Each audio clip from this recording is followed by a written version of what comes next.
কামরাঙা চাটনি। কামরাঙাগুলো আমি piece piece করে কেটে নিয়েছি দেখো। তারপর আমি তেলের মধ্যে ফোড়ন দিয়ে দিয়েছি এবং একটু তেজপাতা আর সর্ষে দিয়ে দেবো। এতদিন তো বানানো চাটনি খেয়েছি, কিন্তু আজ আমি নিজে ফার্স্ট টাইম ট্রাই করলাম। এর আগে কামরাঙা চাটনি আমি কোনো দিন বানাইনি। তো কামরাঙাগুলো এবার আমি একটু নাড়াচাড়া করে নেব তেলের মধ্যে। ফোড়নটা দেওয়া হয়ে গেছে, এবার কিছুক্ষণ এটা ফ্রাই হবে। এগুলোকে স্টার ফ্রুটও বলা হয়ে থাকে, যেহেতু স্টারের মতো পিস পিস করে কাটা হয়। তো এবার একটু হলুদ দিয়ে দেবো। হলুদ দেওয়ার পর আরেকবার নাড়াচাড়া করব, আর একটু সামান্য পরিমাণ নুন দিয়ে দেবো এর মধ্যে। ফ্রাই হয়ে গেছে কামরাঙাগুলো, এবার এর মধ্যে আমি জল মিশিয়ে দেবো অল্প পরিমাণ। এবার কিছুক্ষণ এটা আমি ফুটতে দেব এবং এর মধ্যে চিনি অ্যাড করে দেবো ততক্ষণে।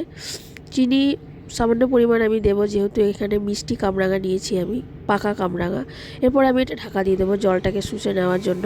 এবার ঢাকাটা খুলে নিলেই রেডি হয়ে যাবে টেস্টি টেস্টি কামরাঙার চাটনি।